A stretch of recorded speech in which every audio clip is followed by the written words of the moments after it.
ये आलम रोज का है। 45 दिनों से भारत सड़कों पर है। जो नज़ारे दिख रहे हैं उसने सरकारों क्योंकि इसमें राज्य भी शामिल है और केंद्र भी, उनके दावे धूल धूसरित हैं। अगर भारत के नागरिकों के लिए बसें हैं, ट्रेन हैं, तो ये सड़कों पर क्यों हैं?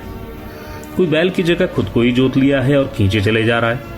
थकान से चूर मासूम शायद समझदार जल्द हो गए हैं। वे सवाल नहीं पूछते, वे बस चले जा रहे हैं, कभी माँ की गोद में, कभी कांधों पर, तो कभी पैदल, तो कहीं सूटकेस पर ही लदकर सो जाते हैं। रोज सरकार का भोंकू इतना तेज बजता है कि लगता है बस अब हो गया है चमत्कार, भूखे को रोटी मिलेगी। पैदल हजारों मीलों का सफर तय करते लोगों की आंखों में तीखे सवाल नहीं होंगे। लेकिन अगला दिन और भयावह होता है। अगर अनाज बट रहा है तो स्टेशन पर ये समोसे और बिस्किट की लूट क्यों दिख रही है? पता नहीं आप जान पाए या नहीं, रात जबकि आप चैन से सोए हुए थे, सड़क पर 18 नागरिकों की मौत हो गई।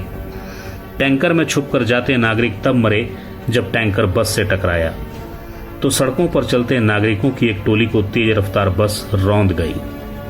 आप नागरिक शब्द से असहज तो नहीं हो गए? वो नागरिक ही हैं, पर उनकी पहचान श्रमिकों के रूप में थी।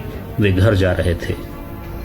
लोकतंत्र में विपक्ष जागरूक होता है और आलोचनाओं से सत्ता सुधरती है, लेकिन ऐसा इस मामले में नहीं दिख रहा है। यहाँ सियासत है, आरोप आरोप आरोप और फिर प्रत्यारोप। क्या खूबसूरत होता कि सियासत से हटके फिर से लोकतंत्र की ओर चले जाते।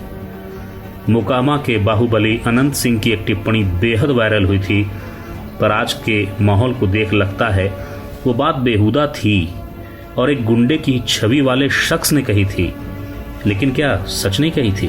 सुशासन की सरकार है, लौड़ा का सरकार है। रामनाथ सिंह यानी अदम गोंडवी की नज्म याद आती है। जिस्म क्या है, रूह तक सब कुछ खुलासा देखिए। आप भी इस भीड़ में घुसकर तमाशा देखिए।